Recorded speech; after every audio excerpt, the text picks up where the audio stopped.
দেখি। হালকা করে চাপ মারলে 1 সেকেন্ডে রুটি বেলা হয়। এখানেই বেলা, এখানেই শাঁকা, এখানেই পিন। এইভাবে ট্রায়াঙ্গুলার পাওয়াটাও খুব সুন্দর বেলা যায়। বিনা তেলে লুচি বেলা যায়, বিনা তেলে পাঁপড় শাঁকা যায়, বিনা তেলে পাটিসাপটা পিঠে সরু চাকরি বসা খাওয়া যায়। একটা ডিমের অমলেট করবেন, মনে করবেন ডবল ডিমের অমলেট এগ রোল করা যায়। এটা মানুষের নেয় কেন? এটা মানি সেভ, গ্যাসের থেকে 2.5 গুণ খরচা কম। 2 ঘন্টা 10 মিনিট চলবে 1 ইউনিট, তাতে 250টা রুটি করা যায়। আবার এটা নেয় কেন মানুষের? Energy save.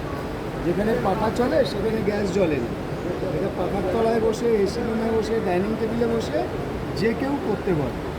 আর এখানটায় 100টা রুটি করবেন, 100টা রুটি একদম ফুটবলের মতন ফুলবে, একটা রুটিও মিস হবে না। এই দেখুন।